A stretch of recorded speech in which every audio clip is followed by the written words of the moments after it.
기근이 들었으므로 아브라함이 애굽에 거류하려고 그리로 내려갔으니 이는 그 땅의 기근이 심하였습니다. 그가 애굽에 가까이 이르렀을 때에 그의 아내 사라에게 말하되 내가 알기에 그대는 아리따운 여인이라. 애굽 사람이 그대를 볼 때에 이르기를 이는 그의 아내라 하여 나는 죽이고 그대는 살리니 원하건대 그대는 나의 누이라 하라. 그러면 내가 그대로 말미암아 안전하고 내 목숨이 그대로 말미암아 보존되리라 하니라. 아멘.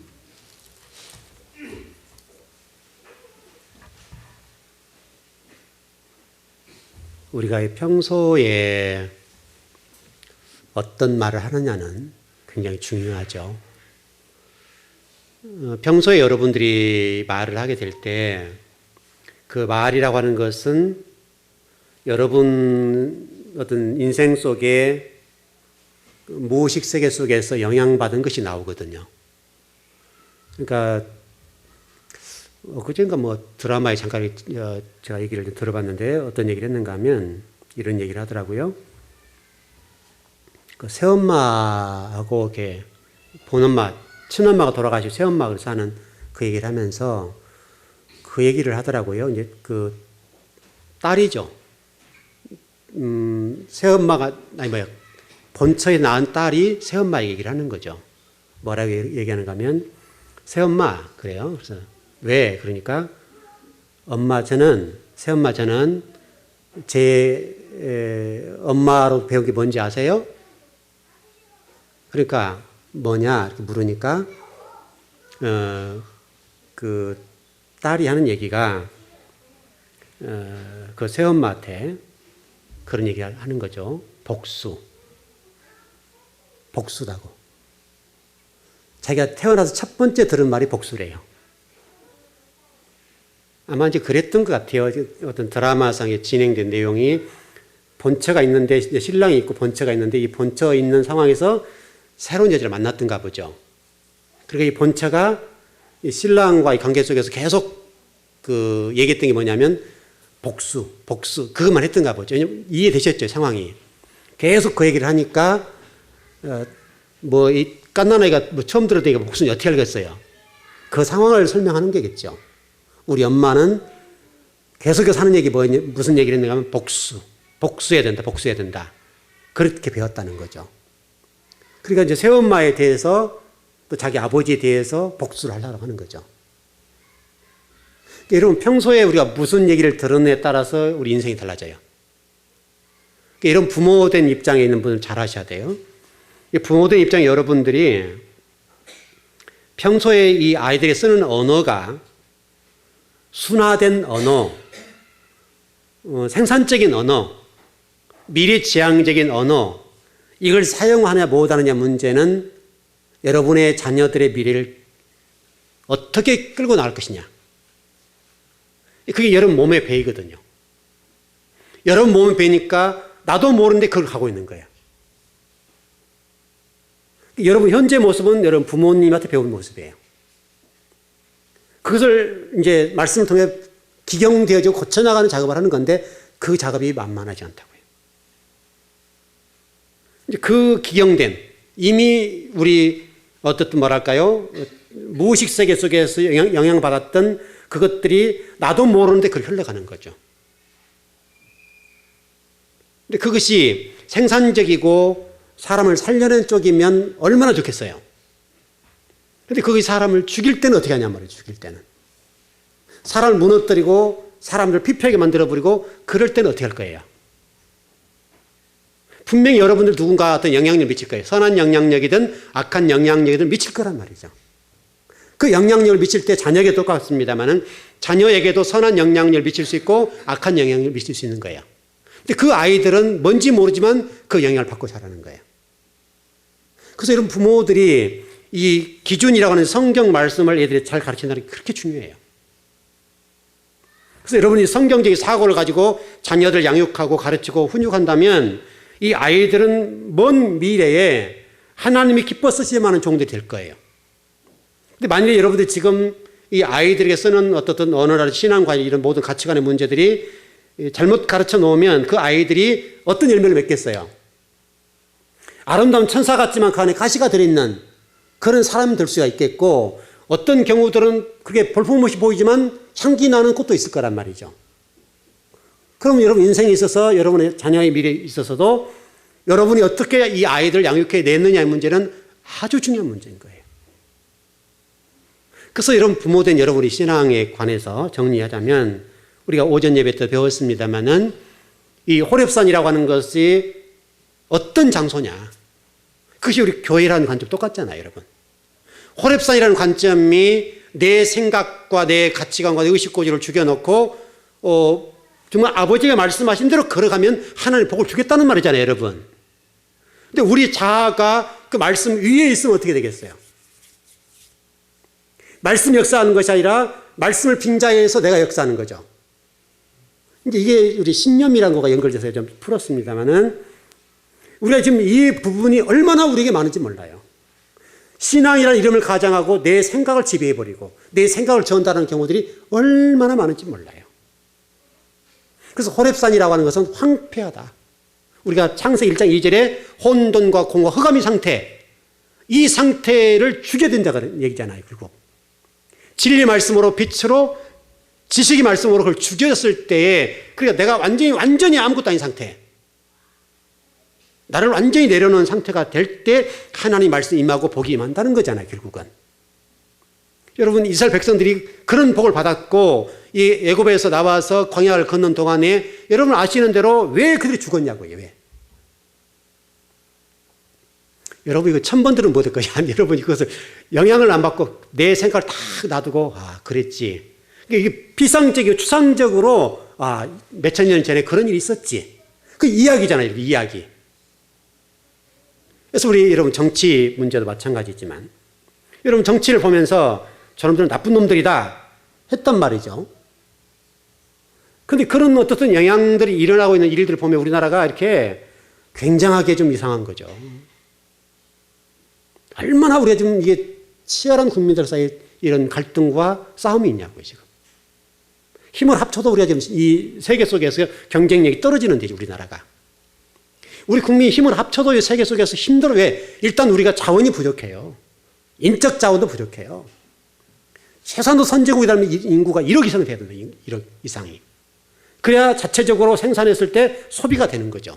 여러분, 중국이 여러분 이렇게 저고가로 어떤 가격으로 공격을 하잖아요. 그럼에도 불구하고 승리하고 살아남는 이유가 뭐 그래요? 왜 그래요, 원인이? 중국의 그 10억 이상, 지금 숫자가 헤아리지 못하지만 최소한 10억 인구 이상이 된다고 본다면 10억 인구가 1억만 사줘버리면 끝나버리잖아요, 여러분. 10명 하나만 사줘버려도 승부가 끝나버리는 거예요. 모든 단가가 정리돼버리는 거예요, 원가가. 그러니까 지금 중국이 저가 제품으로 막 공략을 해버리잖아요, 지금. 전 세계를. 그게 이제 기술력이 좀 좋아진단 말이죠, 또. 저가의 기술력이 좋아지니까 기본적으로 물품을 내놓으면, 물건을 딱 만들어 내놓으면 중국에 있는 자기 자국민이 어느 정도 소비를 해주니까 이 기업이 망하지 않는 거예요. 그러니까 그 전략으로 다른 나라를 지배해버리니까 승부가 돼버린 거죠. 또 우리나라는 여러분 그런 소비가 안 되잖아요. 소비가 안 돼서 어떤 좋은 제품을 만들어 놓으면 이 제품을 나름대로 나라 국민들이 사주게 되면 괜찮은데, 우리나라 여러분 직수를 해보자, 지금은 이제 다른 나라 거를. 여러분, 이 직수 제가 전번에 보니까 TV에 한번 잠깐 보니까 어마어마하더만요, 우리나라 직수가. 직수하는 물품들이요, 산더미처럼 쌓여요, 산더미처럼. 외국에 그만큼 돈이 많이 나간다는 말이거든, 지금. 어마어마하게 나가요, 어마어마하게. 자체적으로 지금 우리나라 생산된 것을 사주지 않으니까 우리나라가 지금 이게 어려워지는 거죠.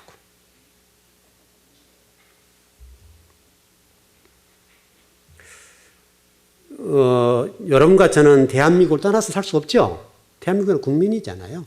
그러니까 우리 신앙생활 똑같지만은 우리가 조금 불편하고 어떤 부분이 있다 하더라도 여러분이 생각하는 어떤 생각들이나 이런 모든 것들이 정말 이 호렙산을 통해 말씀하신 것처럼 정말 황폐해지고 내가 죽지 않는 한은 하나님 나라와 여러분 인생의 미래가 그렇게 아름다운 꽃을 피기는 힘들단 말이죠. 아무리 저를 통해서 여러분들에게 하늘의 신비를 전해주고 하늘나라 미래를 다 선포해주고 미래를 앞길을 열어준다 하더라도 다 보여준다 하더라도 보여줘도 못 따라오잖아요. 우리가. 저를 통해 하나님 말씀해 주시고 이렇게 갈 것이다. 여러분 쉽게 설명해서 여러분 이제 피부를 많이 느끼겠지만 우리나라 어려워진다는 얘기를 제가 얼마나 많이 했습니까, 여러분? 많이 했는데 불구하고 여러분들 어떻게 생각하세요, 그거를? 저 양반이 왜 저러지, 저거? 자꾸 희망을 선포해야 되고, 자꾸 좋다고만 얘기해 줘야 되는데 왜 나라가 어려워진다 그럴까? 여러분 만약 그런 쪽으로 이해한다면 여러분들 말씀을 전혀 이해 못한 거잖아요. 진리 안에서는 진리가 여러분들에게 탁 있으면 미래가 있지만 인생적으로 여러분 세상을 추구하는 삶에 대해서는 분명히 그렇게 한단 말이죠. 그리고 실질적으로 우리 나라가 지금 경제적으로 봤을 때 어렵단 말이죠, 지금. 심각한 상황이 왔잖아요, 지금. 이게 한번 어떤 딱 이게 터지기 시작하면요. 감당할 수 없을 만큼 힘들어요. 우리가 이미 샴페인을 터뜨렸기 때문에 우리 힘든 일 못 하잖아요, 지금. 딱 어떤 어려워지면 자격봉이고 나설 만큼 우리가 지금 그렇게 돼 있냐, 이게 정신무장이. 우리 국민들이 지금 너무나 잘 사는 거예요, 너무나 편한 거예요. 허리들을 좀 졸라매고 정말 어떤 어려운 일이 있으면 자격복을 입고 나설 수 있을 정도의 자세가 돼 있어야 된다고요. 근데 우리는 지금 너무나 넥타이만 탁 메고 다니잖아요. 여러분의 미래가 복되기 위해서는 호렙산을 절대 잊으면 안 됩니다. 호렙산을. 결혼도 똑같은 얘기죠. 제가 결혼 얘기도 해드렸습니다만은 결혼이라는 관점도 그렇게 좀 돼야 되고요. 결혼의 문제에 있어서 여러분 중요한 게 뭐예요? 에하드라는 단어를 제가 전부 설명드렸는데 에하드라는 단어는 0.5 더하기 0.5 하나 되는 거. 왜냐하면 갈빗배라고 하는 것이 또 다른 나가 하나가 아니라 나의 절반이라는 관점으로 접근을 시켰잖아요. 그게 가장 정확한 번역이에요. 해석이에요. 나의 절반을 찾는 거예요. 나의 절반을. 하나 플러스 하나가 되는 것이 아니라 0.5 플러스 0.5가 되는 것이 결혼이에요. 이게 가정인 거예요. 가정. 여러분 부부라고 하는 것이 뭡니까? 부부라고 하는 것은 한번 결혼하게 되면 같은 방향을 바라본단 말이잖아요. 여러분. 부부가 만약 같은 방향을 안 바라보면 어때요? 얼마나 힘들어요. 여러분. 그 결혼 자체가 너무너무 힘든 거예요. 왜 남편과 아내가 바라보는 방향과 생각하는 것이 달라버리면요. 이게 지옥이에요. 이게 지옥. 아무리 힘들어도 부부가 같은 방향을 바라보면 극복해낼 수가 있어요. 요즘 굶지는 않잖아요. 여러분 우리가 적어도. 힘은 들지만 힘은 들면 굶은 사람은 없단 말이에요. 지금 우리나라 별로. 그러니까 같은 방향을 바라본다는 말은 어떤 어려운 문제를 풀어갈 때 같이 부부가 힘을 합치면 살아남을 수 있죠. 여러분. 근데 만약에 부부가 이 어떤 문제 앞에서 전혀 다른 방향으로 보게 되고 다른 각도로 이 문제를 풀어나가면 얼마나 어렵냐고요. 지금 이게. 힘들고. 그게 여러분 힘들잖아요. 실제로 부부간에 살 때 물론 돈이 좀 부족해서 어려운 부분도 있지만 실제로 그런 것 때문에 더 힘든 거 아니에요? 훨씬 힘들죠. 이런 정신적인 문제 때문에.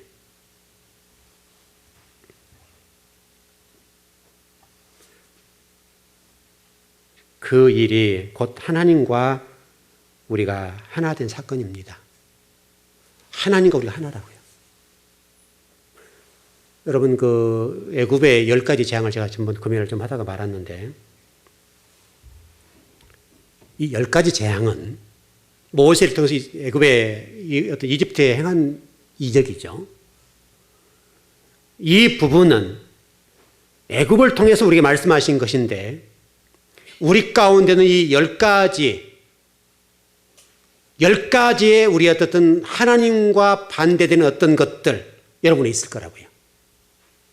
피, 개, 이파 이런 식으로 쭉 흘러가잖아요. 물론 그건 애굽에 다 우상들이었죠.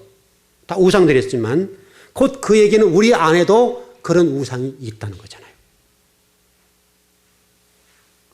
여러분 안에 있는 이런 10가지의 우상들을 철저하게 무너뜨리고 죽여야 돼요. 이게 얼마나 우리가 힘든지 몰라요. 여러분과 제 속에 이런 10가지 어떤 우상적인 부분들이 하나님 나라를 세워나가는데 방해해요. 방해가 돼요. 얼마나 이게 쉽잖아요. 왜냐하면 여러분 모두는 그럴 거 아니에요. 나는 옳다 생각하잖아요. 다. 다 그걸 우리 한가닥서 하는 사람들 아니에요, 지금. 다 한가닥서 하는 사람들이기 때문에 지금 얼마나 힘드냐고 이거요. 부족하다 해야 되는 건데 다들 나름대로 능력이 있으니까 우리나라가 지금 이렇게 어려워지고 또 교회들도 그렇고 또 신앙의 문제에서 그렇고 아무리 말씀을 바르게 가르쳐줘도 우리가 변화가 안 일어나잖아요. 황폐해지지 않으니까. 나를 죽이지 않으니까. 우리는 반드시 호렙산에 올라가야 돼요. 올라가서 하나님과 직접 대면해서 말씀을 받아야 돼요. 이 문제. 이 문제 해결 안 되면 여러분요. 전진이 안 돼요.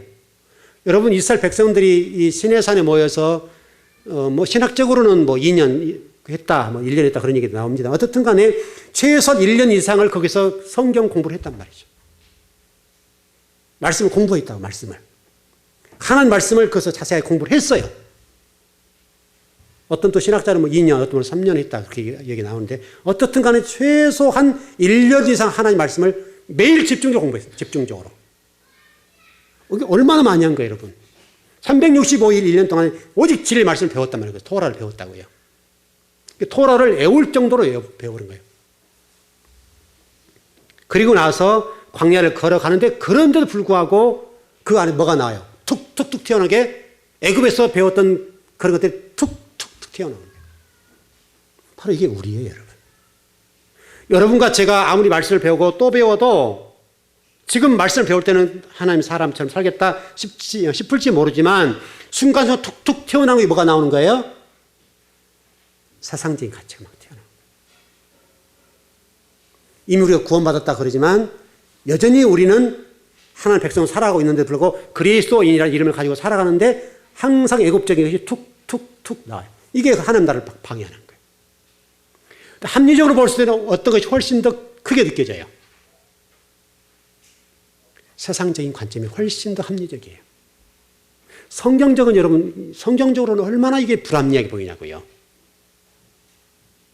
우리가 죽어야 한다고 하는 게 논리적으로 이해됩니까, 여러분?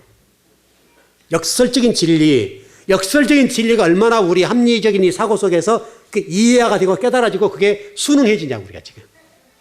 안 되잖아, 우리가 잘.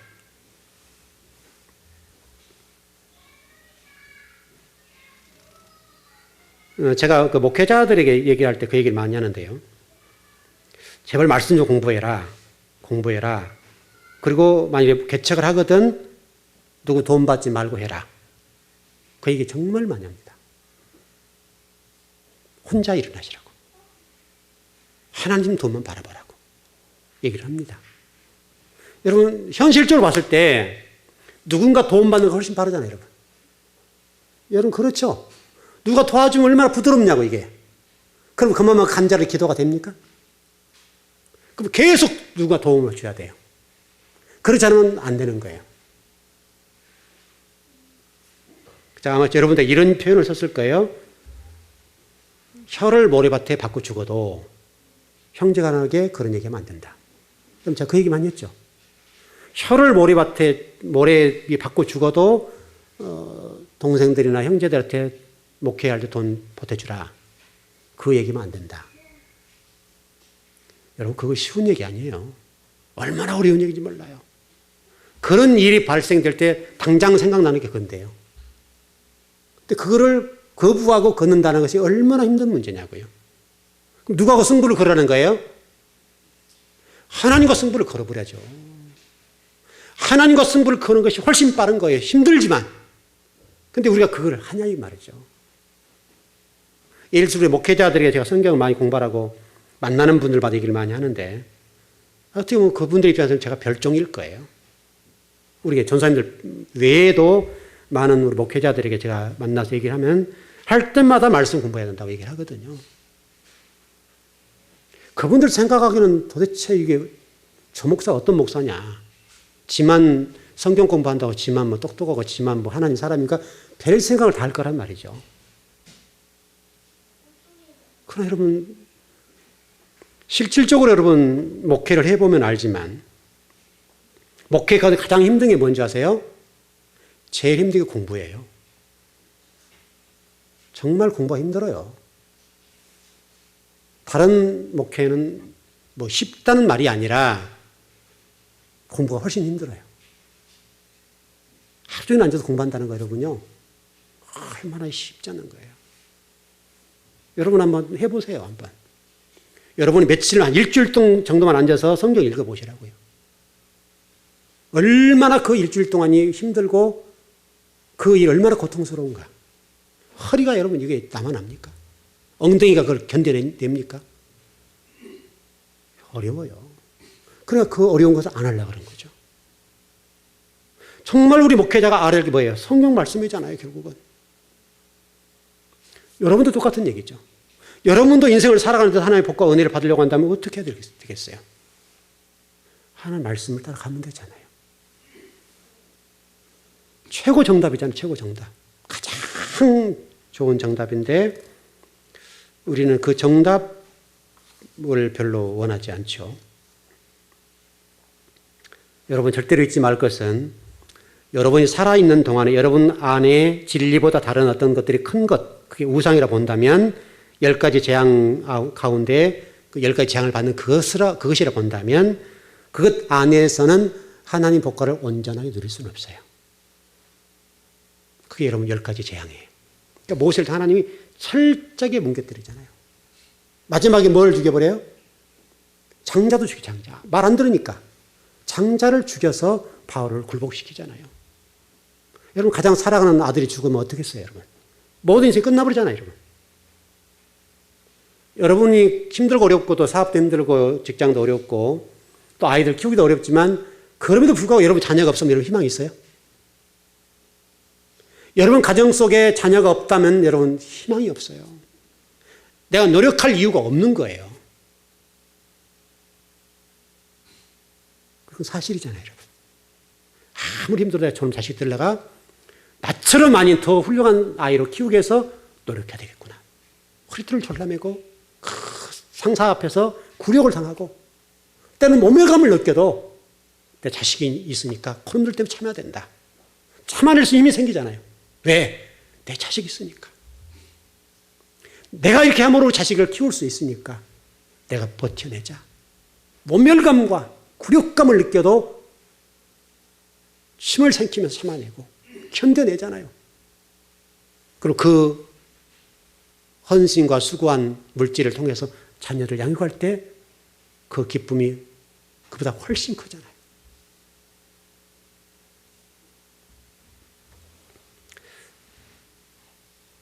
아마 우리 김호구 사님 저기 계시는데 뭐 한동안 결혼해가지고 얘 안 난다고 막 그러셨거든요. 이제 할 말 하잖아요. 제가 얘기를 얘라라고 얘나라고 조카 필요 없다. 김호구 사님 이제 이해됩니까 그게? 저분이요 조카한테 올인했어요. 지금 우리 옆에서 얘기해요. 이명 집사님 그 조카들 전화 와요? 안 오죠? 근데 애들은 와가지고 아빠 힘들까봐 그냥 와서 착착 해서 그러면 안기고 그러면 그 피로가 착 풀어지잖아요. 물론 이제 나이가 들어서 이렇게 키우려니까 힘들겠죠. 힘들겠지만 그래도 내 자식 낳는 그 자식들이 있으니까 힘이 되고 그놈들 때문에 내가 일해야 될 의욕도 생기고 그놈들 있으니까 내가 이 어려워도 버텨나가고 없어 봐요. 그러면요 무슨 의욕이 나며 무슨 굴욕 앞에 버틸 힘이 생기며 조카요? 물론 다 그런 건 아니겠지만 그래도 키워놓으면 지 부모한테 달려가지 삼촌한테 오겠어요? 쉽지 않아요. 1000명에 1명 정도 그럴 나이에 있을지 몰라요. 그러나 내 부모, 여러분 내 부모도 지금 다 건사 못하고 효도 못하는 반에 무슨 삼촌? 쉽지 않습니다. 결국은 좀 늦은 나이에 나셨습니다만은 그래도 두 놈 나가지고 얼마나 금방 컸잖아요, 저 놈들. 은성이 보세요, 지금. 그렇지도 뭐 지 엄마가 교육받는지 모르지만 사랑받고 싶어가지고요. 예배시간만 되면 앞에 앉아있으면 목사님하고 이렇게 쳐다보고 좀 한번 머리 쓰다듬어 주라고. 꼭 오잖아요, 제가. 지금만 교육시키겠죠. 목사님한테 인사해야 된다. 막 시켰겠죠. 그럼 이러면 꼭 나가서 아는 체하고 가고. 머리 한번 딱 써두면 막 도망가거든요, 또. 얼마나 컸냐고요, 금방. 우리 성장님이 안 그래요? 민혁이, 저 양반, 민혁이 때문에 피로가 다 풀리는 분 아니에요. 살아야 될 이유가 지금 민혁이잖아요. 딸들이야 물론 다 컸으니까 그렇고. 보면 애틋해요. 민혁이를 바라보는 눈이, 얼마나 유일한 희망인가, 유일한 희망. 그러면 보면요, 민혁이가 나이로 대비해 보면요, 성장님이 70대면요, 민혁이 몇 살인 줄 아세요, 여러분? 그때 가야 여러분 대학교 좀 들어가죠. 1, 2학년 정도 될랑가 모르겠어요. 그럼 이거 장난 아니죠. 근데 그걸 또, 그럼 민혁이 보면서 그냥 얼마나 좋아하고 매일 전화 민혁이 통화하고 그 한마디 전화 받아서 피로가 풀리고. 근데 민혁이는 뭐라고 하는지 아세요? 아파 찬소리가 귀찮아 죽겠다고. 이런다. 그러니까 성장님이 민혁이 하나 성장하니까요. 일을 하려고 일을 쓰고 돈 벌려고 일을 쓰잖아요. 그거 없어봐요.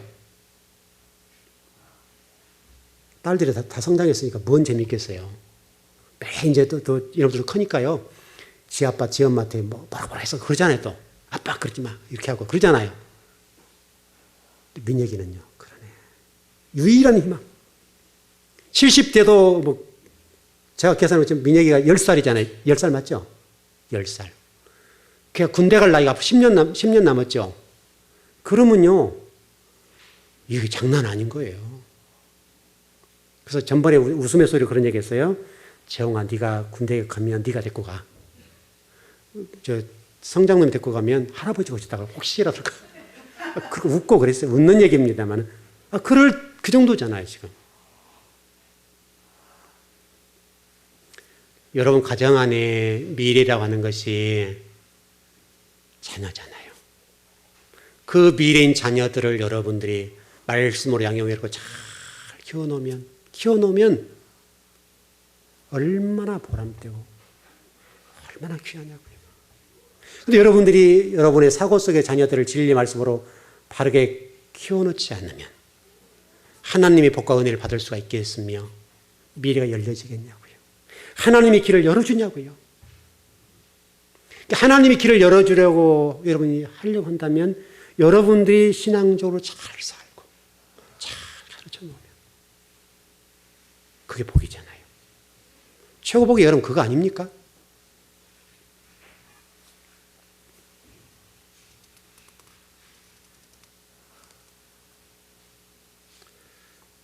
어차피 예굽이라는 장소, 이 세상이라고 하는 곳은요, 여러분을 속이고 짓밟고 사기치는 장소예요. 우리가 그걸 잊어버리면 안 돼요. 그 안에 있어요. 그러나 더 놀라운 사실은 저와 여러분이 종과 같은 자세, 하나님 나라와 의를 위해서 노예와 같은 그런 자세로 살아야 되는데 의의 노예가 될 때 하나님이 저와 여러분들을 복되게 해 주시겠다 그거죠. 그 일을 위해서 하나님은 오늘도 저와 여러분을 훈련시켜 가실 것이고 여러분들을 다듬어 가실 거예요. 근데 이게 히브리어를 보니까 이게 참 재미있는 단어인데요.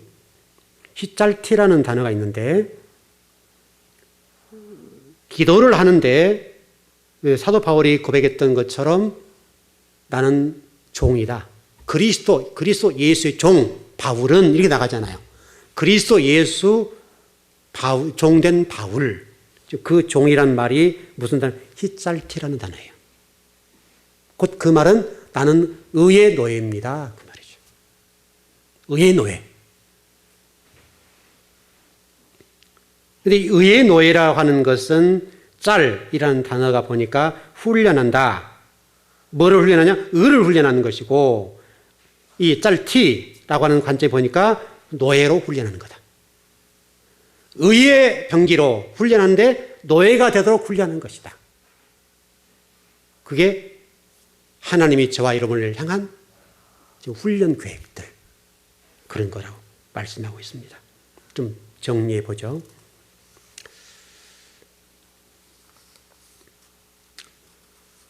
하나님은 여러분과 저를 사랑하십니다. 앞으로 복을 주실 겁니다. 여러분 진리의 말씀을 걸어가는 동안에는 하나님 여러분들 절대 잊지 않을 겁니다. 그러나 과정 속에 때로는 난관이 있고 어려움이 있습니다.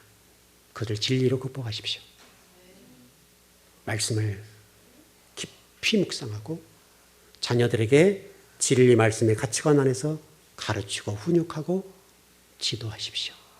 가장 중요한 것이 하나님 말씀이 예배라고 하는 것을 가르쳐주면 이 아이들이 앞으로 성장할 때에 그 안에 성장이 될 거고, 그러면 여러분 자녀들이 먼 미래에 하나님의 복과 은혜를 누리는 일에 하자가 없을 겁니다. 좀 멀리 보시고 자녀들을 양육해 주십시오. 곧 그것이 여러분 자녀를 잘 키워놓으면 그 자식들이 또 후손들을 말씀을 잘 가르치는 거니까 이게 얼마나 복된 겁니까? 여러분 재산을 몇십억 쌓아놓은 것보다도 그거 잘하는 것이 훨씬 낫습니다. 그러면 하나님이 복을 주시면 삼성 이건희 회장을 능가하는 사람이 나올 수도 있습니다. 그렇지 않습니까, 여러분? 여러분 인간적인 한계로는 한계가 있지만 그런 기업가가 되게 되면 엄청난 복을 받죠. 지금도 길은 얼마든지 열려 있습니다. 하나님 말씀 속에 길이 있고 그 안에 사업도 있고 모든 복도 있고 물질도 있고 다 있습니다. 그 복을 받아서 좀 멋지게 살았으면 좋겠습니다. 예, 기도하겠습니다.